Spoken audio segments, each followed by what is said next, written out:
namang nangalampag ang grupong Pistol para ipanawagan ang pagbasura sa Public Transport Modernization Program ng gobyerno. At live mula sa Quezon City, ma-express report si Gerard de la Peña. Gerard, pakipaliwanag naman, meron din bang mga bagong hinaing ang grupo nga? Nikki, alam mo, may trend ngayon sa social media na hinahalungkat lahat ng nangyari noong 2016. Dahil 10 taon na nga naman ang mangyari ito. Parang ganito rin ang sentimiento ngayon ng iba't ibang jeepney driver at operator na kasapi sa grupong Piston.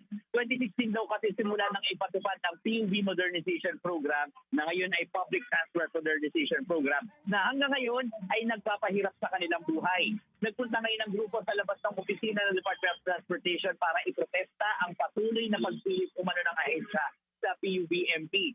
Ayon kay Piston President Modi Floranda, sinabi na ni Secretary Vince Dizon noong nasa DOTR pa ito na hindi na muna ipapatupad ang programa. Pero patuloy pa rin daw na ginigipit ng DOTR, LTFRB at ng Land Transportation Office ang mga operator. Hindi kasi nare-renew ang rehistro ng kanilang sasakyan, kundi sila bahagi ng anumang kooperatiba o korporasyon. Ang iba naman ay binibigyan lamang ng provisional authority na kailangan nilang i-renew taon-taon, salit na bigyan sila ng prangkisa na may 5 taong validity.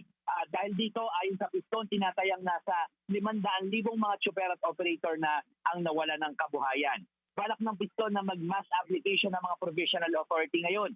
May ilan silang ipafile dito sa Central Office para sa mga biyaheng Rizal at mamayang hapon naman ay sa NCR Office ng LTFRB sa Regalado Highway sa Quezon City para sa mga biyaheng Metro Manila. Nikki.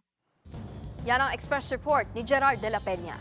Mga kapatid, Nikki de Guzman po. Para sa pasada ng mga rumaratsyadang balita, mag-follow at mag-subscribe na sa social media pages ng News 5.